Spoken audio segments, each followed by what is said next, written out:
રાજ્યમાં 72 તાલુકાની અંદર વરસાદ નોંધાયો છે। અલગ અલગ વિસ્તારોની અંદર જે રીતે વરસાદી માહોલ જોવા મળ્યો, રાજ્યના 72 તાલુકાની અંદર નોંધાયો છે વરસાદ।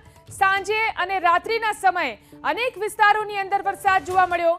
રાજ્યના 72 તાલુકાની અંદર વરસાદ પડ્યો છે। તાપીના ડોલવણમાં 3.5 ઇંચ જેટલો વરસાદ ખાબક્યો, તો વાલોડમાં 3.5 અને વાગરામાં 1.5 ઇંચ જેટલો વરસાદ થયો છે। કુલ 72 તાલુકાની અંદર વરસાદ નોંધાયો છે। હજુ પણ 5 દિવસ વરસાદી માહોલ રહેશે, હવામાન વિભાગની આગાહી છે। સૌથી વધુ તાપીના ડોલવણની અંદર 3.5 ઇંચ જેટલો વરસાદ થયો। તિલકવાડા, નેત્રંગ, વ્યારામાં પણ 1.5 ઇંચ જેટલો વરસાદ થયો છે। 72 તાલુકામાં વરસાદ થયો છે, ત્યારે કપરાડા અને કવાંટમાં પણ 2-2 ઇંચ જેટલો વરસાદ વરસ્યો છે।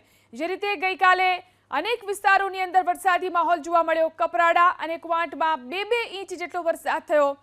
રાજ્યના 72 જેટલા તાલુકાની અંદર વરસાદ થયો, જેમાં લાઠી, વાંસદા, ઉમરપાડા આ ગ્રામ્ય વિસ્તારોની અંદર પણ 1.5 ઇંચ જેટલો વરસાદ થયો। તો તિલકવાડા, નેત્રંગ અને વ્યારાની અંદર 1.5 ઇંચ જેટલો વરસાદ થયો છે।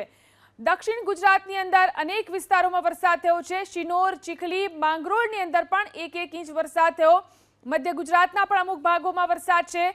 રાણપુર, સંખેડા, કરજણ આ ગ્રામ્ય વિસ્તારોની અંદર પણ 1.5 ઇંચ જેટલો વરસાદ થયો છે। તો જલાલપુર, વડોદરા અને ઉમરાળાની અંદર પણ 1.5 ઇંચ જેટલો વરસાદ થયો। ભારે પવન સાથે અનેક વિસ્તારોમાં વરસાદ થયો, ક્યાંક વીજળીના કડાકા પણ સાંભળવા મળ્યા। ગરુડેશ્વર, બગસરા સહિતના વિસ્તારોની અંદર પણ વરસાદ થયો। હજુ પણ 5 દિવસ વરસાદી માહોલ રહેશે, હવામાન વિભાગની આગાહી છે।